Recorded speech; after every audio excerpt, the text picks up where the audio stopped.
Vous êtes dans une situation bloquante. Vous vous sentez vraiment sclérosé par un événement, par quelque chose qui s'est passé, que ça soit professionnel ou personnel. Vous ne savez pas comment y faire face, vous êtes complètement noyé dans la situation.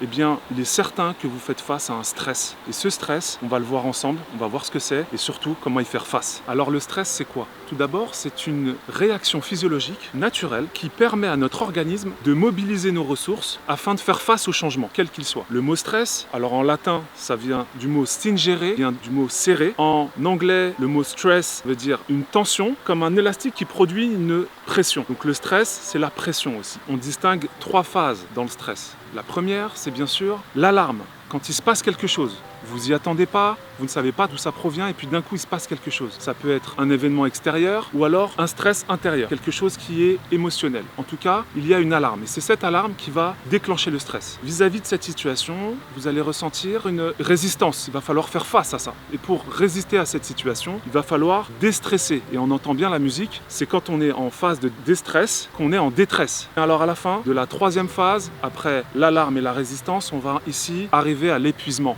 Après avoir fait un effort monumental pour faire face à ce stress, on est complètement épuisé, vidé par la situation. Quand on parle de stress, on parle de l'hormone de la cortisol. C'est une hormone qui est sécrétée par les graines surrénales. Vous savez, juste au-dessus des reins, on génère cette hormone. Et c'est cette hormone qui va nous dynamiser dès le début de la journée. On en a besoin pour nous motiver, nous mettre en mouvement. Et cette hormone, elle est saine, elle est positive et elle est vitale. On s'est aperçu que c'est quand il y a trop de stress, qu'il y a un trop de cortisol, et quand il y a trop de quelque chose, c'est toujours pas bon. La performance et le stress sont 2 choses étroitement liées. On ne peut pas occulter le fait que le stress permet une performance importante. Donc s'il n'y a pas assez de stress, alors on est plutôt bon pour les vacances, c'est-à-dire que il n'y a pas de stress, tout va bien, tout est ok. S'il y a suffisamment de stress, on peut parler de performance optimale et là vous êtes efficace et productif. À l'inverse, s'il y a trop de stress, on peut se retrouver dans une situation complètement difficile, bloqué, même si vous maîtrisez dans la dimension professionnelle, même si vous maîtrisez votre situation, votre métier que vous connaissez par cœur, vous pouvez vous retrouver à faire des erreurs et carrément être contre-productif vis-à-vis de ce que vous faites parce que vous êtes face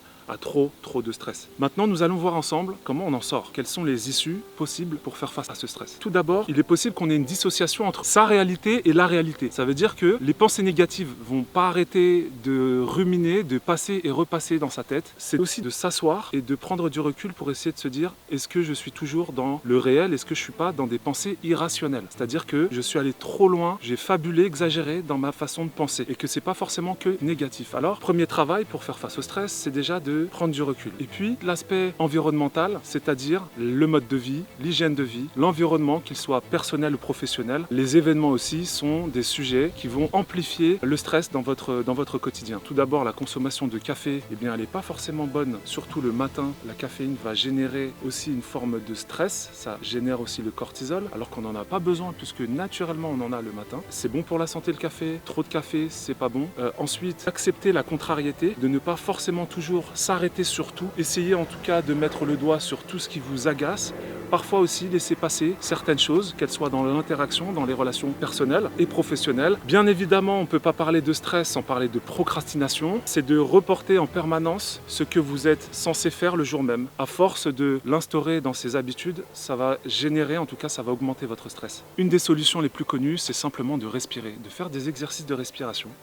Que ça soit de la méditation, de la cohérence cardiaque, mais simplement le fait de s'asseoir et de respirer, ça va vous permettre de vous recentrer sur vous-même, de vous recentrer sur vos émotions et de mieux gérer le stress. Cette respiration, elle peut être ventrale. Si c'est trop compliqué pour vous, elle n'est pas très évidente forcément pour tout le monde. Simplement asseyez-vous, respirez et ça suffira. L'activité sportive, le fait de faire du sport, de bouger, de courir, d'être en action physique, c'est un peu comme si le corps venait à l'aide de l'esprit sain dans un corps sain. Bien sûr que si à un moment donné il y a trop de stress, le corps peut générer une énergie importante qui va vous remobiliser et vous positiver. Les pensées positives, essayez de positiver vos pensées, ne pas trop rester dans l'aspect négatif des idées. Si vous n'y arrivez pas, allez jusqu'au bout. Vous avez une pensée négative, pensez négativement jusqu'à ce que ça va s'arrêter. Vous verrez, vraiment allez dans votre scénario négatif pendant près d'une demi-heure. Au bout d'une demi-heure, vous verrez que vous serez fatigué et vous allez vous dire mais non, je suis allé trop loin. À un moment donné, même si vous poussez au bout les pensées négatives, elles vont finalement finir par s'arrêter. On peut chercher du soutien et le soutien, il est important, qu'il soit proche ou professionnel. En tout cas, n'hésitez pas à faire appel à quelqu'un. On dit souvent qu'un chirurgien cardiaque ne peut pas s'opérer seul. Il a besoin de ses pairs pour s'opérer. Et bien c'est pareil. Parfois, on est dans des situations où on a besoin de quelqu'un pour nous aider. Ça peut être l'occasion de faire appel à un professionnel. Si vous avez trop de stress, vous ne savez pas trop pourquoi, ça peut être bien aussi de faire un bilan sanguin, voire un bilan hormonal, de voir si vous n'avez pas trop de cortisol dans le sang et voir avec un médecin ce qu'il peut vous proposer vis-à-vis de ce taux d'hormones anormal. Bien dormir, c'est essentiel. Évitez de toujours chercher la perfection dans tout. Donc accepter l'imperfection des choses, c'est aussi important. Et pour finir, savoir se faire plaisir, quel que soit, même le petit plaisir, de s'accorder un moment pour soi. En tout cas, vous avez ici